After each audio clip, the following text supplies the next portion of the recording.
नमस्कार दोस्तों, राम राम। कैसे हो? आशा करते हैं सभी ठीक होंगे और अच्छे से अपनी पढ़ाई को कर रहे होंगे। तो हमने बीएसटीसी प्री डीएलएड के लिए जो यूट्यूब पर हमारे ओजीए क्लासेज के यूट्यूब चैनल पर जो कोर्स शुरू किया है, उसकी पहली कक्षा में हम शिक्षण अभिरुचि के सामान्य बातें यानी उसकी सामान्य जानकारी के ऊपर हम चर्चा कर चुके थे। और नेक्स्ट क्लास में अब हम पहला टॉपिक लेते हैं, शिक्षण और अधिगम। इसकी कंप्लीट क्लासें यानी थ्योरी क्लासें आपको ओजीए क्लासेज के यूट्यूब चैनल पर नियमित रूप से मिलती रहेंगी। इसके लिए आपको, अगर अभी तक आपने हमारे यूट्यूब चैनल को सब्सक्राइब नहीं किया है तो जल्दी से सब्सक्राइब कर लें और बेल आइकन को अवश्य दबा लें। तो आगे बात करते हैं। तो पहला टॉपिक होगा हमारा शिक्षण और अधिगम। अब बात करते हैं शिक्षण की। शिक्षण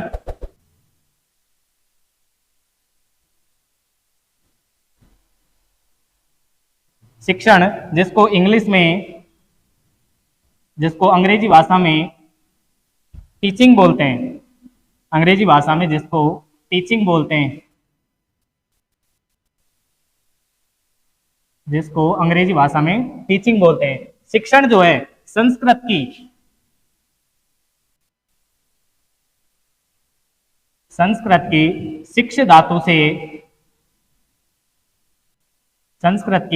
शिक्ष धातु से बनी है, जिसका अर्थ होता है सिखाना या पढ़ाना। जिसका अर्थ होता है सिखाना या पढ़ाना, सिखाना या पढ़ाना। यानी कि संस्कृत जो है, जिसको अंग्रेजी में टीचिंग बोलते हैं, संस्कृत की शिक्ष धातु से बना है, जिसका अर्थ होता है सिखाना या पढ़ाना। यानी शिक्षण वह प्रक्रिया है जिसमें शिक्षक जो है अपने बच्चों को कोई नई चीज सिखाता है या फिर पढ़ाता है। तो आगे बात करते हैं।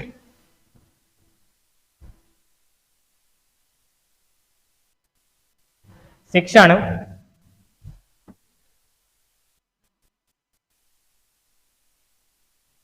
के माध्यम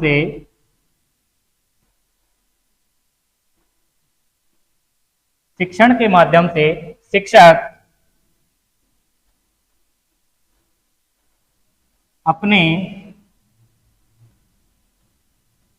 छात्रों में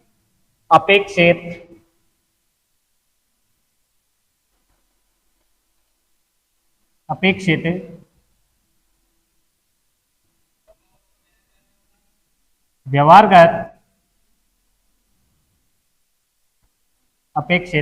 व्यवहारगत परिवर्तन करता है। अपेक्षित व्यवहारगत परिवर्तन करता है। अब बात करते हैं कि शिक्षण की सामान्य बातें हो गई कि शिक्षण एक ऐसी प्रक्रिया जिसके माध्यम से शिक्षक अपने छात्रों में अपेक्षित यानी कि जैसा चाहता है उनके व्यवहार में परिवर्तन करता है। उसको ही एक कक्ष में शिक्षण कहा जाता है। अब आते हैं कुछ मनोवैज्ञानिक आते हैं और वो बोलते हैं, सबसे पहले बात करते हैं मॉरिसन महोदय की। मॉरिसन महोदय आते हैं और मॉरिसन महोदय बोलते हैं कि शिक्षण प्रक्रिया वह प्रक्रिया जिसमें एक अधिक परिपक्व व्यक्ति जिसे शिक्षक कहा जाता है और कम परिपक्व व्यक्ति छात्र को और अधिक परिपक्व बनाने का प्रयास करता है। तो मॉरिसन महोदय बोलते हैं कि शिक्षण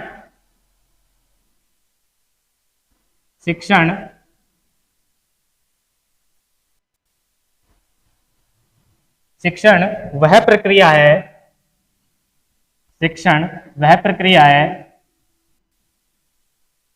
जिसमें अधिक परिपक्व व्यक्ति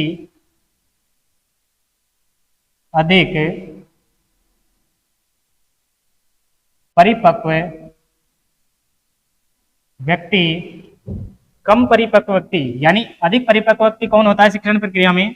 अध्यापक, जो कि कम परिपक्व व्यक्ति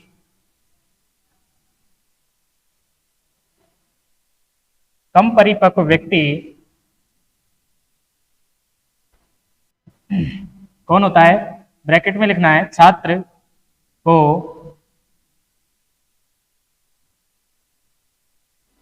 और अधिक और अधिक परिपक्व करने का को और अधिक परिपक्व करने का प्रयास करता है, को और अधिक परिपक्व करने का क्या करता है, प्रयास करता है, करने का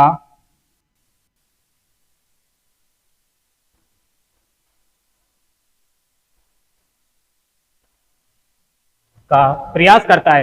यानी मॉरिसन महोदय बोलते हैं कि शिक्षण वह प्रक्रिया है जिसमें अध्यापक जो कि अधिक परिपक्व होता है, अधिक परिपक्व का मतलब वो ज्ञानात्मक रूप से, क्रियात्मक रूप से और भावात्मक रूप से, यानी कि तीनों प्रकार से उसका ज्ञानात्मक, भावात्मक और क्रियात्मक विकास से परिपूर्ण व्यक्ति होता है अध्यापक, जो अपने बालकों को, अपने छात्रों को और अधिक परिपक्व करने का प्रयास करता है। ऐसा मॉरिसन महोदय बोलते हैं। किसके बारे में बोलते हैं? शिक्षण प्रक्रिया के माध्यम से। तो दोस्तों आपको एक स्क्रीनशॉट तो इसका लेना है। हो गया सबका? आगे बात करते हैं। अब बात करते हैं कि जॉन एडम्स महोदय आते हैं।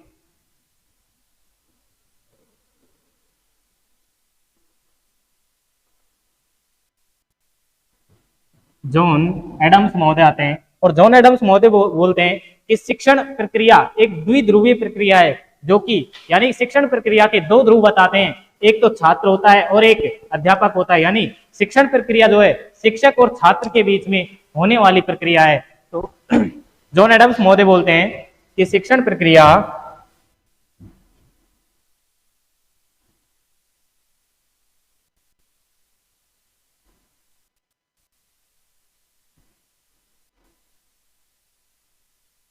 शिक्षण प्रक्रिया वह प्रक्रिया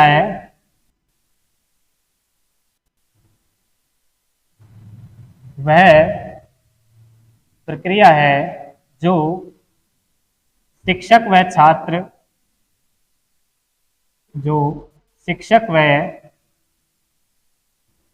छात्र के मध्य, शिक्षक व छात्र के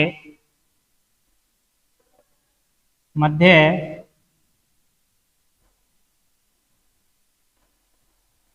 अंतःक्रिया से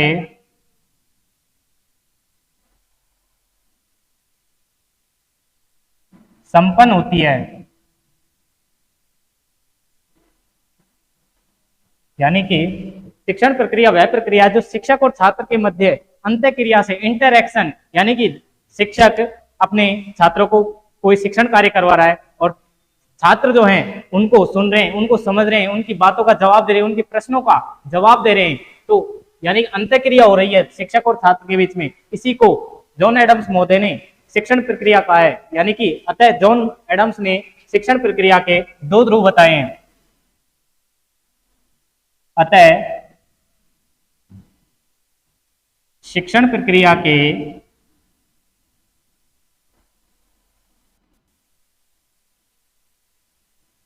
दो ध्रुव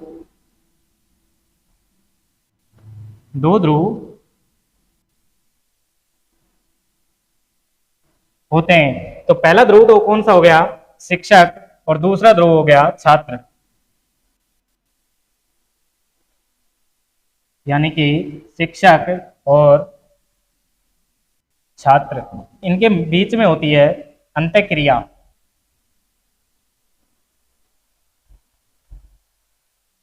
शिक्षक और छात्र के बीच में होती है अंतःक्रिया। यानी जॉन एडम्स महोदय शिक्षण प्रक्रिया को द्विध्रुवीय यानी दो ध्रुवों वाली प्रक्रिया बताते हैं, जो कि शिक्षक और छात्र के मध्य अंतःक्रिया से संपन्न होती है। आगे बात करते हैं।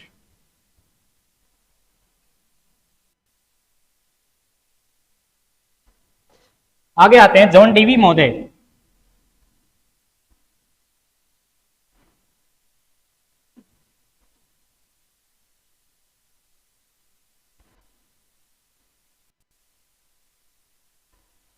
आपको भ्रमित नहीं होना है, यानी जॉन डीवी बोलें, जॉन ड्यूवी बोलें, एक ही बात है। तो आगे बात करते हैं। जॉन डीवी महोदय शिक्षण प्रक्रिया को त्रिध्रुवीय प्रक्रिया बताते हैं।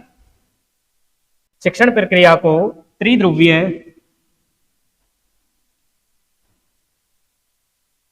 शिक्षण प्रक्रिया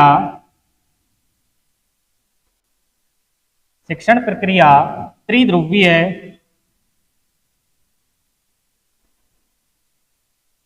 शिक्षण प्रक्रिया त्रिध्रुवीय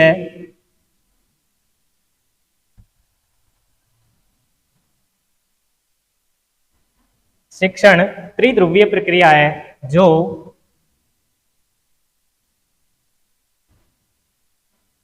शिक्षक व छात्र के मध्य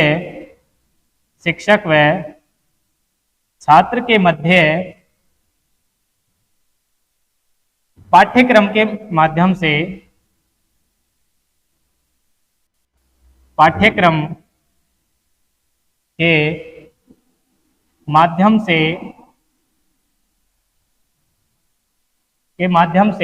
संचालित होती है।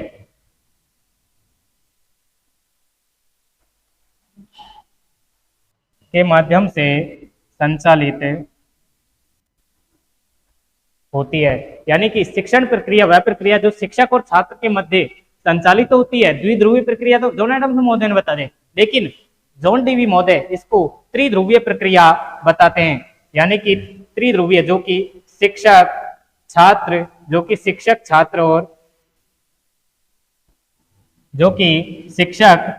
और अध्यापक शिक्षक छात्र और पाठ्यक्रम के माध्यम से संचालित होती है। शिक्षण को त्रिध्रुवीय प्रक्रिया बताया है किसने? जॉन डीवी महोदय ने। देखो, जब तक आपको शिक्षण को स्पेशल नाम देके नहीं पूछे कि किस मनोवैज्ञानिक के अनुसार ऐसा है, तो आपको शिक्षक और छात्र के मध्य होने वाली प्रक्रिया शिक्षण प्रक्रिया है। लेकिन अगर बोले कि जॉन एडम्स महोदय के अनुसार कितने ध्रुव वाली प्रक्रिया? दो ध्रुवीय, और जॉन डीवी महोदय ने इसको त्रिध्रुवीय प्रक्रिया बताया है। तो एक स्क्रीनशॉट तो आपको इसका लेना है।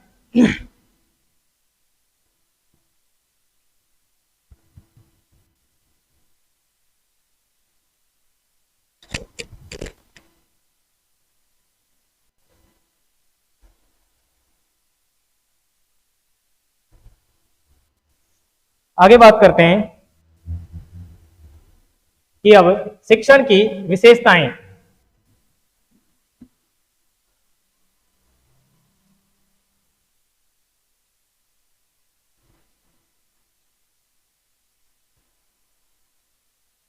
शिक्षण की विशेषताएं।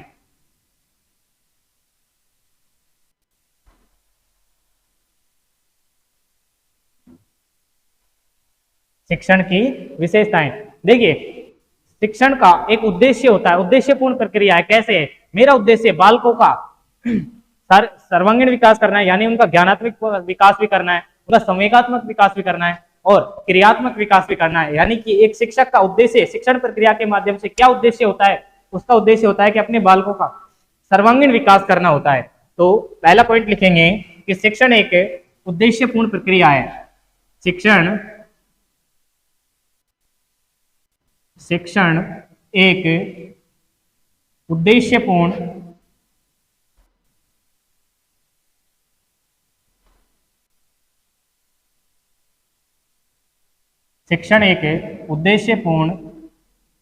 प्रक्रिया है।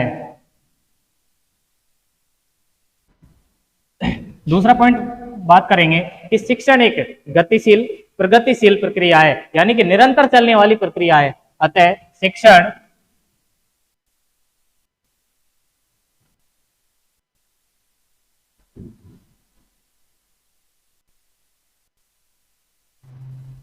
गतिशील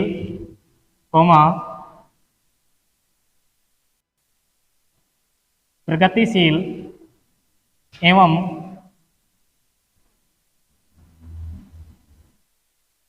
निरंतर चलने वाली प्रक्रिया है।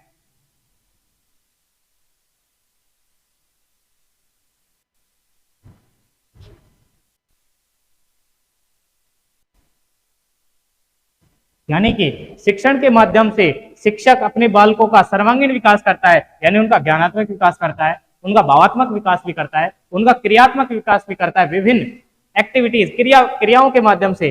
तो शिक्षण एक गतिशील प्रक्रिया है। मान लीजिए कि शिक्षक कोई पाठ पढ़ा रहे हैं, तो एक दिन तो छात्र आता है और दूसरे दिन नहीं आता है, तो जैसे ही तीसरे दिन छात्र आएगा कक्षा में, तो क्या उसको शिक्षण जो भी पाठ चल रहा है क्या वो समझ में आएगा? नहीं आ पाएगा, क्योंकि उसका सीक्वेंस टूट गया। यानी कि प्रत्येक बिंदु, एक बिंदु से अगले बिंदु से पिछला बिंदु लिंक होता है, यानी जुड़ा हुआ होता है। क्या ऐसा हो सकता है क्या शिक्षण प्रक्रिया एक दिन आए और दूसरे दिन नहीं आए? तो क्या शिक्षण प्रक्रिया संभव हो जाएगी? नहीं हो पाएगी। तो नेक्स्ट बात करते हैं,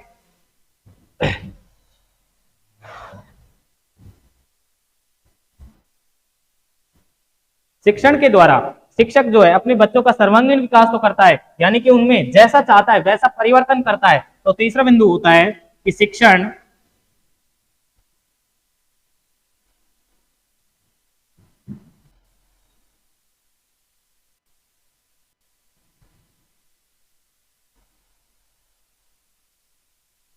शिक्षण के माध्यम से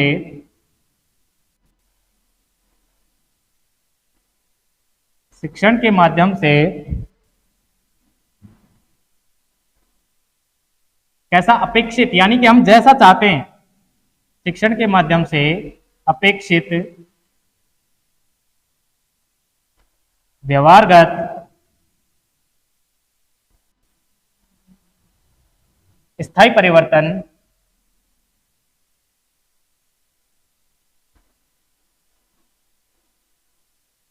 स्थायी व्यवहारगत स्थायी परिवर्तन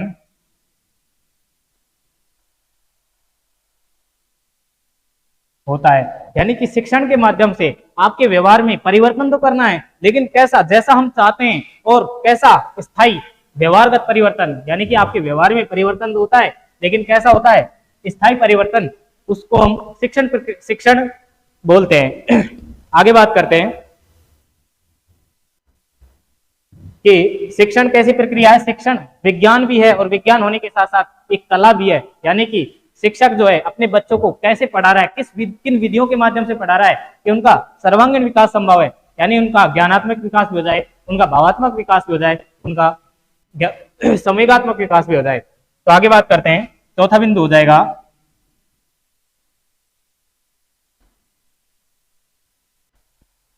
कि शिक्षण क्या है? कला और विज्ञान दोनों है। शिक्षण कला एवं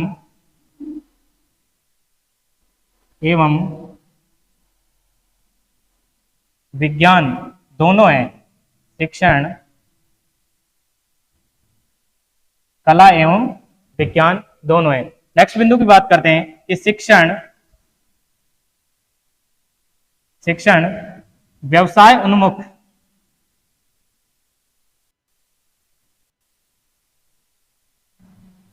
शिक्षण व्यवसायोन्मुख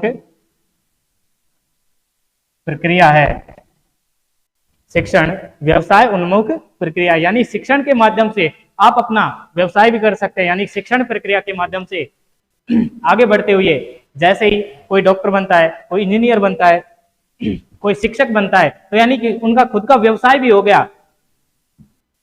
शिक्षण क्या है? ये शिक्षण एक व्यवसाय है। अतः शिक्षण के माध्यम से व्यवसाय भी संपन्न है, व्यवसाय भी संभव है। अतः शिक्षण एक व्यवसाय उन्मुख प्रक्रिया है, यानी व्यवसाय को देने वाली, यानी अपने कार्य को देने वाली है।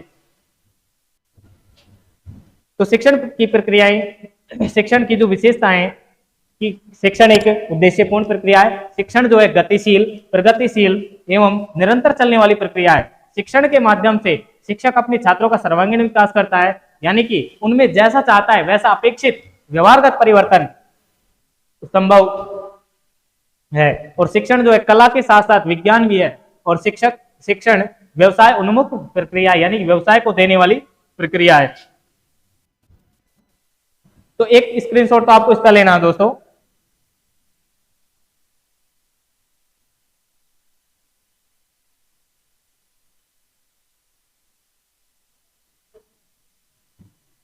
अब आपको नेक्स्ट नोट डाल के लिखना है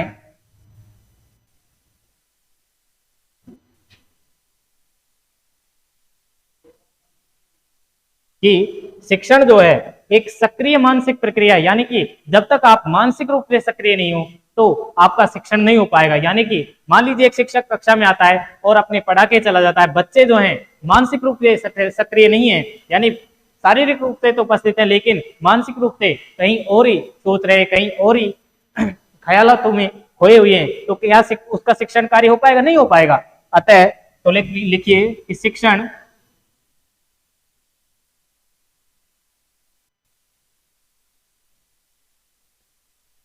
कैसी है? एक सक्रिय है मानसिक प्रक्रिया है। शिक्षण एक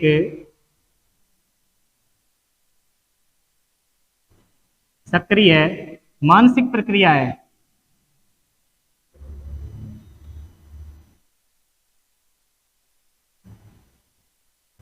सक्रिय मानसिक प्रक्रिया है, यानी कि शिक्षण के लिए आपको मानसिक शारीरिक रूप के साथ साथ मानसिक रूप से भी आपको सक्रिय रहना होगा।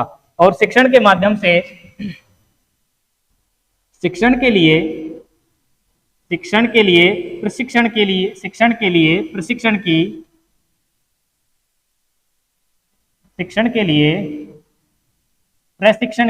आवश्यकता होती है।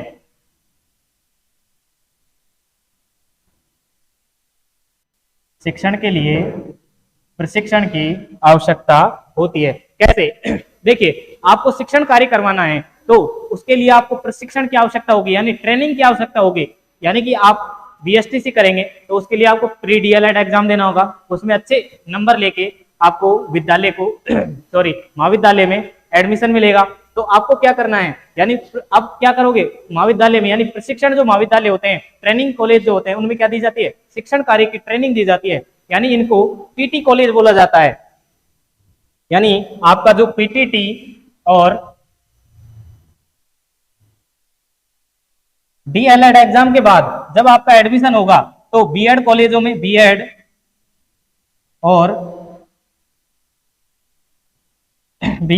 और बीएसटीसी में होगा।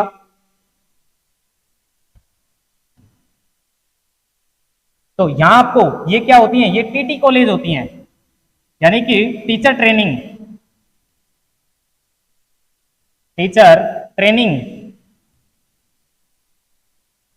यानी कि अब तक आप जो शैक्षिक योग्यता है वो तो आप प्राप्त कर चुके हैं, यानी कि जो पीटीटी का एग्जाम देंगे वो अपनी ग्रेजुएशन पास कर चुके हैं, और जो डीएलएड का एग्जाम देंगे वो अपनी 12th यानी हायर सेकेंडरी स्कूल पास कर चुके हैं। तो अब आपको टीटी कोर्स करना है, यानी कि आपको टीचर के लिए एक शिक्षण कार्य कैसे करवाना है उसकी आपको ट्रेनिंग दी जाएगी।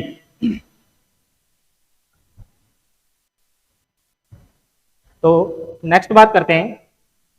तो यानी कि शिक्षण कार्य की सफलता के लिए आपको क्या कार्य करना पड़ेगा? शिक्षण कार्य करना प्रशिक्षण लेना होगा, उसकी ट्रेनिंग लेनी। मान लीजिए कोई भी काम मेरे को कुशलता के साथ करना है तो उसकी मेरे को ट्रेनिंग लेनी पड़ेगी, यानी एक्सपीरियंस लेना पड़ेगा। तो वो उसको क्या बोलते हैं? प्रशिक्षण बोलते हैं। तो आपको नोट्स के लिए हमारे ओजीए क्लासेज के यूट्यूब चैनल को सब्सक्राइब करना है और बेल आइकन को दबाना है, इसलिए आपको निरंतर क्लासें मिलते रहेंगी और अपना शिक्षण कार्य निरंतर चलता रहेगा। आगे बात करते हैं।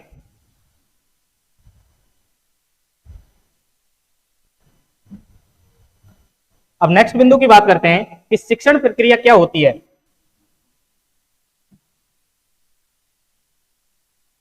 बात करते हैं शिक्षण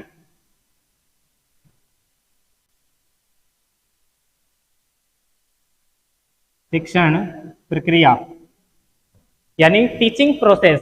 इसमें क्या होता है कि एक शिक्षण प्रक्रिया एक नियोजित कक्ष होता है और एक शिक्षक के सामने बच्चे बैठे होते हैं और शिक्षक का जो है एक नियोजित कक्ष में अपनी शिक्षण प्रक्रिया को संपन्न करता है। तो इसमें लिखना है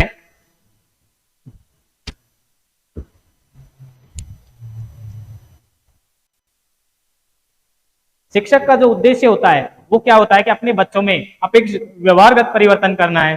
तो लिखेंगे कि शिक्षण प्रक्रिया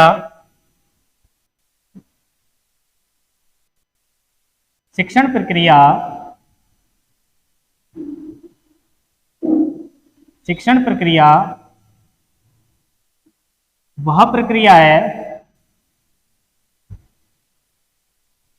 वह प्रक्रिया है जो जो एक कक्षा कक्ष में एक कक्षा कक्ष में कक्षा कक्ष में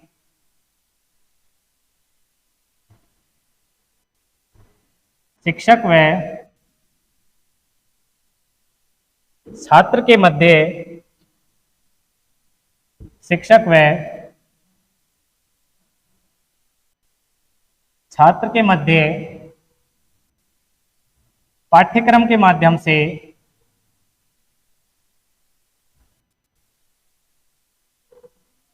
पाठ्यक्रम के माध्यम से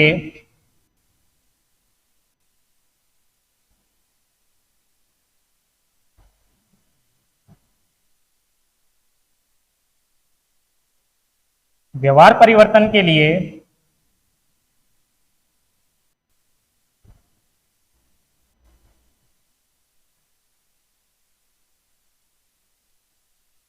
आयोजित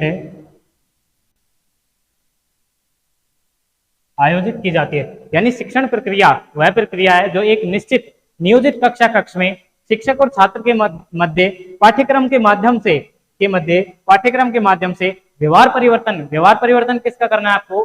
छात्रों के व्यवहार परिवर्तन के लिए आयोजित की जाती है।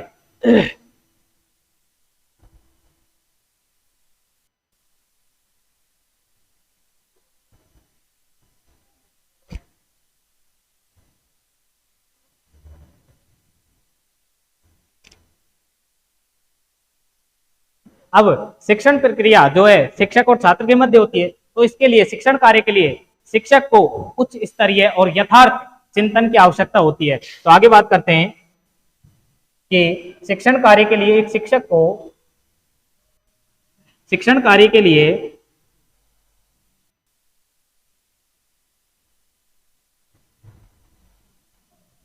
शिक्षण कार्य के लिए एक शिक्षक को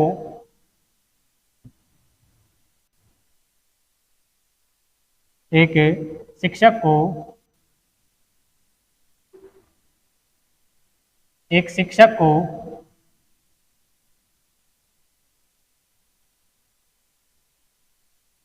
उच्च स्तरीय व यथार्थ चिंतन की आवश्यकता होती है।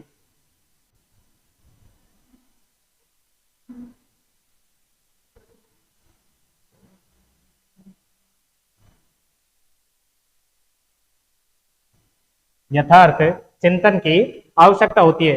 अतः शिक्षक का कार्य निर्णायक व महत्वपूर्ण होता है, क्योंकि शिक्षक ही भविष्य के लिए राष्ट्र निर्माता एक राष्ट्र का निर्माण करने वाले भावी नागरिकों का निर्माण करता है। अतः शिक्षक का जो कार्य होता है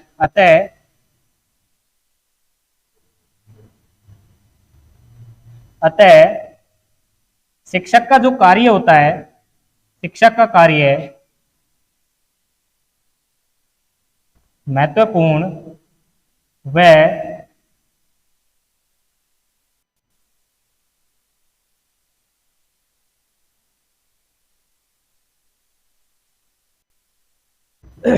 वह निर्णायक होता है।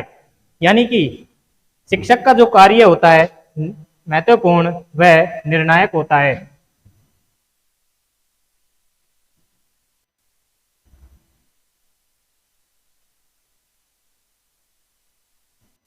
बीएसटीसी 2023 यही प्रश्न आया था।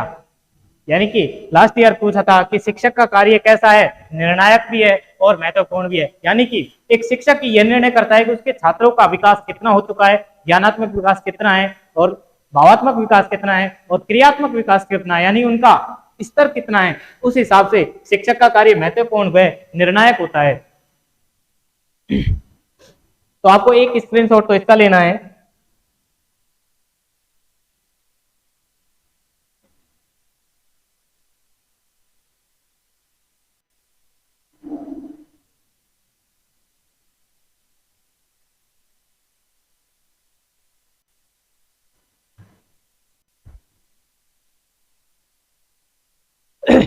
हमसे निरंतर जुड़े रहने के लिए हमारे ओजे क्लासेस के यूट्यूब चैनल को सब्सक्राइब करना है और साथ ही साथ बेल आइकन को प्रेस करना है। और निरंतर नोट्स प्राप्त करने के लिए यानी कि लाइव कक्षाओं के नोट्स के लिए आपको ओजे क्लासेस के टेलीग्राम चैनल को सब्सक्राइब करना है।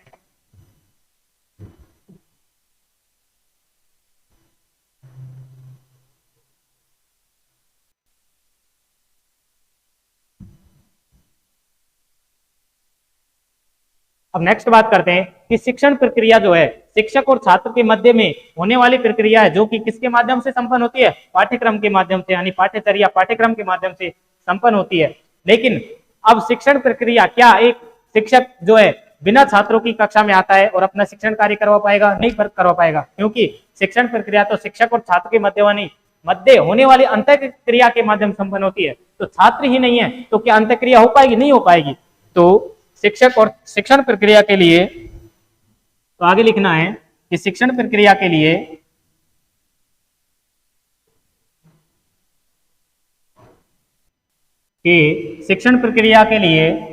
कम से कम 2 व्यक्तियों की आवश्यकता होती है। शिक्षण प्रक्रिया के लिए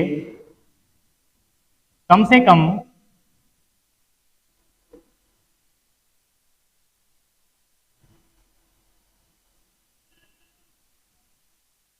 2 व्यक्तियों की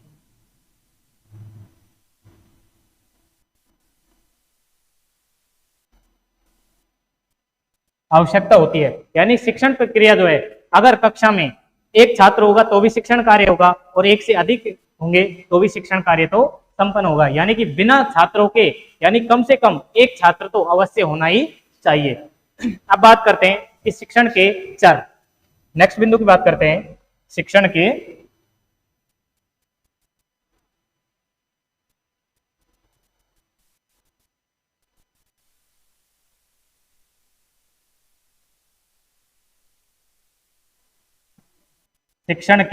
चर। कि शिक्षण के 3 चर बताए गए हैं, शिक्षक, छात्र और पाठ्यक्रम के माध्यम से होने वाली प्रक्रिया होती है तो शिक्षण प्रक्रिया। तो शिक्षण के कितने चर बताए गए हैं? 3 चर बताए गए हैं।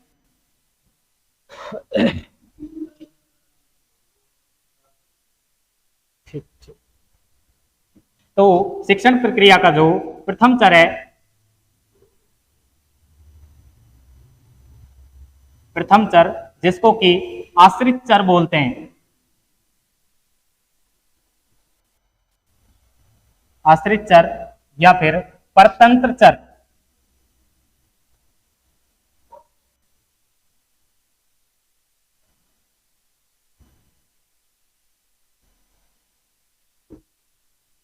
या फिर सीखने वाला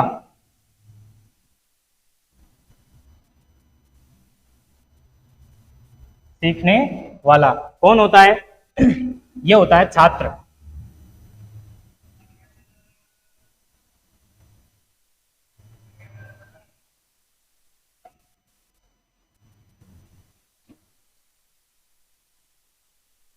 यानी कि प्रथम चर जिसको आश्रित चर बोलते हैं, परतंत्र चर बोलते हैं, और सीखने वाला कौन होता है? छात्र होता है। अब बात करते हैं दूसरे की।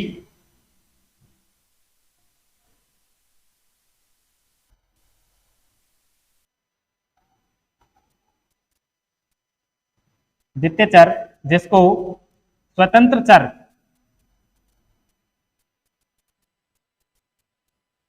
चर बोलते हैं, वो होता है शिक्षक।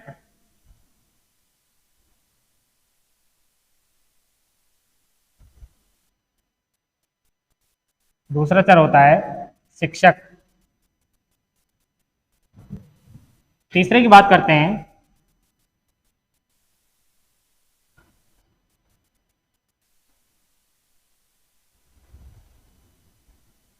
तृतीय चर जिसको कि मध्यस्थ चर बोलते हैं।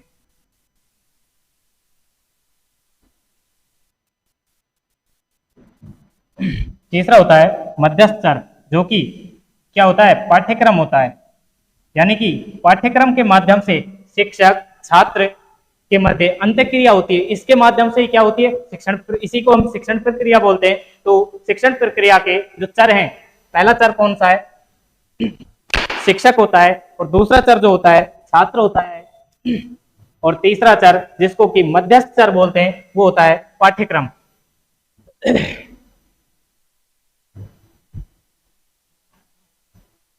तो दोस्तों आज की कक्षा में हमने शिक्षण प्रक्रिया यानी कि शिक्षण और अधिगम टॉपिक स्टार्ट किया था, जिसमें शिक्षण प्रक्रिया पढ़ा। शिक्षण जो है संस्कृत की शिक्ष धातु से बना है, जिसका अर्थ सिखाना या फिर पढ़ाना होता है। शिक्षण प्रक्रिया जो कि शिक्षक और छात्र के मध्य अंतःक्रिया के माध्यम से संपन्न होती है। और शिक्षण के चर यानी शिक्षण प्रक्रिया के लिए कम से कम 2 व्यक्तियों का होना जरूरी है। शिक्षण प्रक्रिया के 3 चर बताए गए हैं। प्रथम चर जिसको आश्रित चर बोलते हैं जो कि छात्र होता है, द्वितीय चर जो कि स्वतंत्र चर होता है जो कि शिक्षक होता है, और तीसरा चर जिसको कि मध्यस्थ चर कहा गया है वो होता है पाठ्यक्रम। तो दोस्तों इसी के साथ लेते हैं विदा और मिलते हैं अगली क्लास में। जय हिंद, जय भारत।